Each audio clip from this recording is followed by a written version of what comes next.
Hello guys, today we are back looking at the PC400 again, and today what I'm going to basically do is take the model apart, try and finish the undercarriage here properly, kind of mount the motors in the way I want them, take the wires from the slip ring here so that that'll work.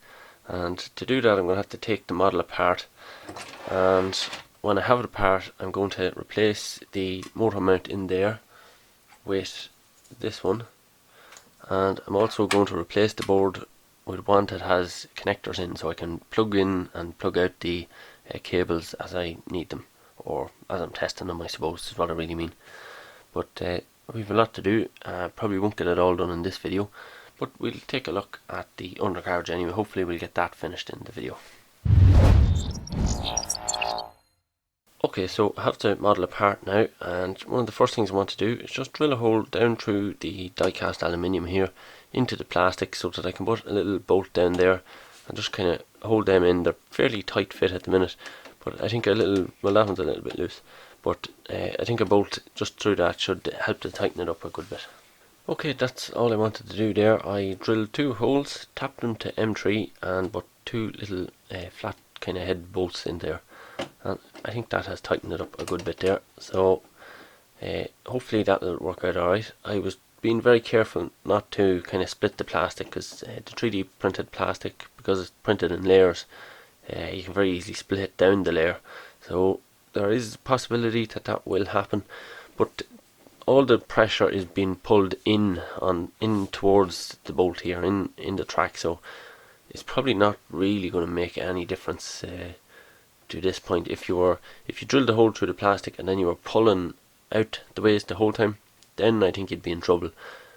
I'd be pretty confident that you'd just split along one of the lines there, one of the layers, and break your part in two halves. But because this is the whole time pushing in, because there's always tension on the track pulling in, it's probably going to be alright. So that's basically the undercarriage, pretty much the way I want it. I'll just get some bolts that fit the idler wheels properly, and I think I can pretty much put the tracks back together. Okay, well there's the carriage kind of put together. These little screws or bolts, I'll have to get slightly shorter ones, but they're all I have at the minute. So the next thing to do is put in the slip ring, which goes in through the hole there, and I think I'll just put a little bit of hot snot in there and just fix that in place and solder the wires, because this part bolts off from the rest of the model, but it'd be handy if this kind of stayed in situ on the carriage, I suppose, rather than falling apart every time I unscrew that. Okay, well that's the new motor mount in there, replacing this one. You can see the extra piece up the back there,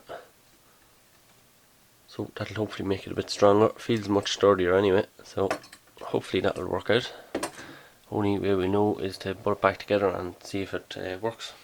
So I've kind of finished up the wiring. It's not very pretty, but it'll probably do the job. I've just kind of hot snotted in a few spots there, the cable, so it's just a bit of heat shrink over the wires and then just a bit of hot snot to hold it in place.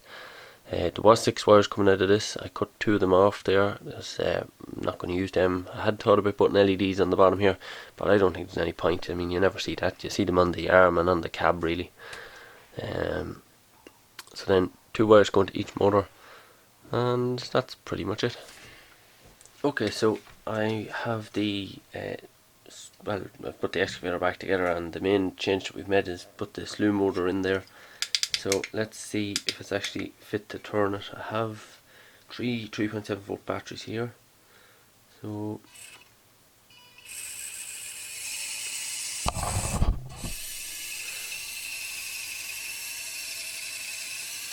that is a vast improvement on what it was before.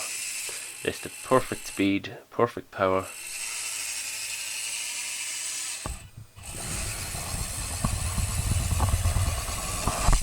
I mean, that's pushing up again the microphone stand, and it's well fit to push the tracks around.